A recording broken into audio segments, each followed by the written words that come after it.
Bismillahirrahmanirrahim. Assalamualaikum warahmatullahi wabarakatuh. Alhamdulillah, pada kesempatan hari Kamis ini kita belajar kembali tematik sekarang tentang pengaruh geografis Indonesia terhadap budaya di Indonesia. Ya. Pengaruh letak geografis terhadap budaya di Indonesia. Nah, sebelumnya, bagaimana kabar antum ananda para juara di hari Kamis yang cerah ini? Alhamdulillah, luar biasa. Allahu Akbar. Yes. Oke, kita lanjutkan. Tetap semangat untuk belajar ya. Pengaruh geografis Indonesia terhadap budaya di Indonesia, terhadap masyarakat Indonesia. Nah, kita mengetahui bahwa letak geografis Indonesia berada di antara dua benua dan dua samudra, yaitu benua Asia dan benua Australia, dan Indonesia juga diapit oleh dua samudra, yakni Samudra Pasifik dan Samudra Hindia. Selanjutnya, pengaruh letak geografis tersebut terhadap budaya di Indonesia itu ada dua bentuk. Yang pertama adalah budaya Asia, yang kedua adalah budaya Melanesia. Nah, lantas dari dua budaya ini, budaya Asia dan budaya Melanesia, nah, bagaimana kita menyikapinya, ya? Sikap kita terhadap ragam budaya yang ada di Indonesia itu bagaimana? Nah, oke, kita lanjutkan. Nah, sekarang kita membahas budaya Asia yang berpengaruh di Indonesia, ya.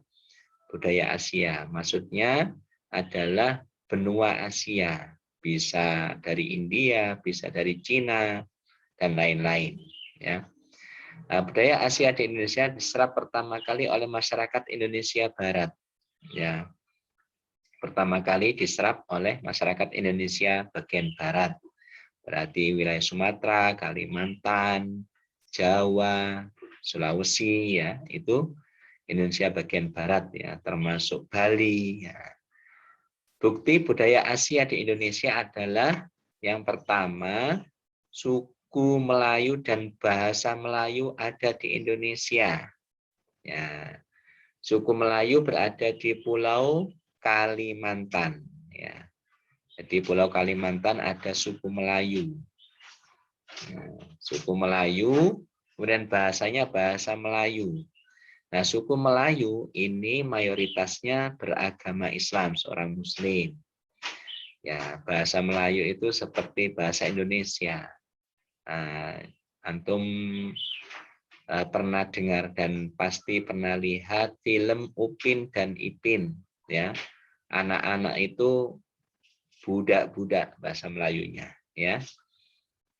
Kakek bahasa Melayunya datuk, ya. Tok, ya, tok dalang, nah, datuk dalang. Nah, itu contoh bahasa Melayu. Jadi suku Melayu itu memang beragama Islam, ya kebanyakan, dan ini beragama Islam itu tentu pengaruh dari Timur Tengah, ya. Saat itu ada mubalik-mubalik Islam yang menyebarkan Islam di Asia Tenggara, khususnya di Indonesia. Ya, pada waktu zaman kejayaan Islam itu, ya. Yang kedua, adanya huruf Pallawa dan bahasa Sanskerta. Ini dari India. Nah, bahasa Sanskerta yang paling gampang untuk ditunjukkan buktinya, contohnya itu Bhinneka Tunggal Ika. Itu bahasa Sanskerta. Ya. Kemudian yang ketiga, huruf Pallawa bercampur dengan budaya Jawa menghasilkan huruf Jawa kuno. Ya, jadi Hono Coro Kodo itu yang melungker-melungker, ya.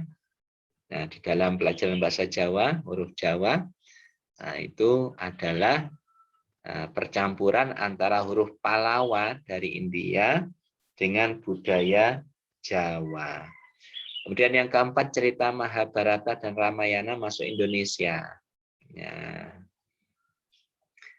walaupun sudah dipoles dengan gaya Indonesia, sistem kerajaan feodal dengan konsep dewa raja ini. Nah, dulu masa kerajaan-kerajaan di Indonesia, ya di Nusantara, ada kerajaan Majapahit, ada kerajaan Sriwijaya. Nah, itu raja dianggap sebagai dewa, titisan dewa. Ya, jadi kebal hukum.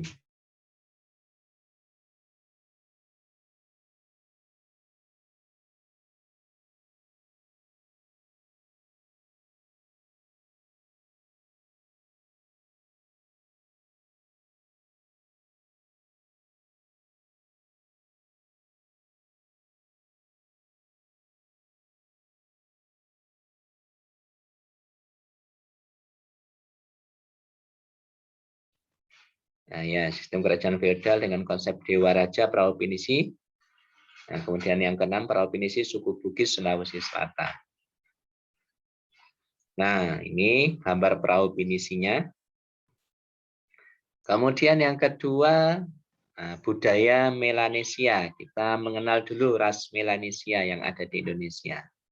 Ras Melanesia itu banyak berada di wilayah Indonesia Timur, Maluku, Papua, begitu ya. Ras Melanesia itu merupakan subras dari ras Negroid. Ciri-ciri ras Melanesia berkulit hitam, mempunyai bibir agak tebal, rambutnya hitam, badan tegap dan tegak. Nah, itu ras Melanesia. Nah, ini gambarnya orangnya ya. Nah, jadi di Papua, Timur-Timur, yang sekarang bukan bagian dari Indonesia, orang Maluku, Nusa Tenggara Timur itu seperti ini ya, banyak orangnya. Rambutnya berintik ya, hitam, bibirnya tebal. Nah, budaya Melanesia di Indonesia, penduduk yang tinggal di daerah pantai, rumahnya panggung. Ya, kita lihat ya. Penduduk yang tinggal di sungai, rawa, dan lembah berburu dan mengumpulkan hasil hutan. Penduduk daerah dataran tinggi berkebun dan beternak. Pesta adat jodoh, pesta adat yuwo, yaitu acara golongan orang kaya yang memamerkan kekayaannya. Nah, ini contoh-contoh budaya Melanesia di Indonesia. Budaya Melanesia adalah menjadi budaya masyarakat Indonesia Timur. Terus yang terakhir yang kita bahas, sikap terhadap budaya luar. Nah, termasuk budaya Asia dan budaya Melanesia yang berpengaruh di Indonesia. Yang pertama, kita harus bisa membedakan antara Madaniyah dan Hadhoroh. Madaniyah itu bentuk fisik hasil teknologi seperti perahu pinisi, senjata-senjata adat, bentuk-bentuk rumah adat, dan lainnya. Nah, ini boleh diambil ya. Boleh kita meniru, meng-ATM, amati, tiru, dan modifikasi. Nah, karena ini hasil teknologi, itu Madaniyah.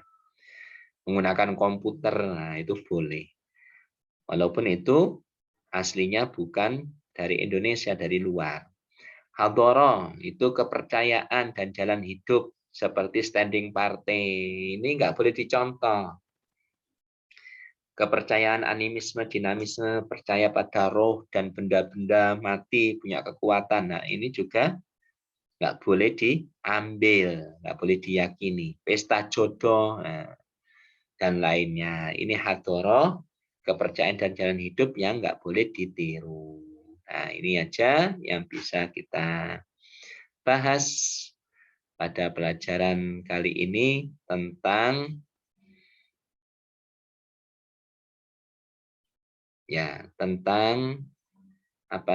pengaruh letak geografis terhadap budaya di Indonesia.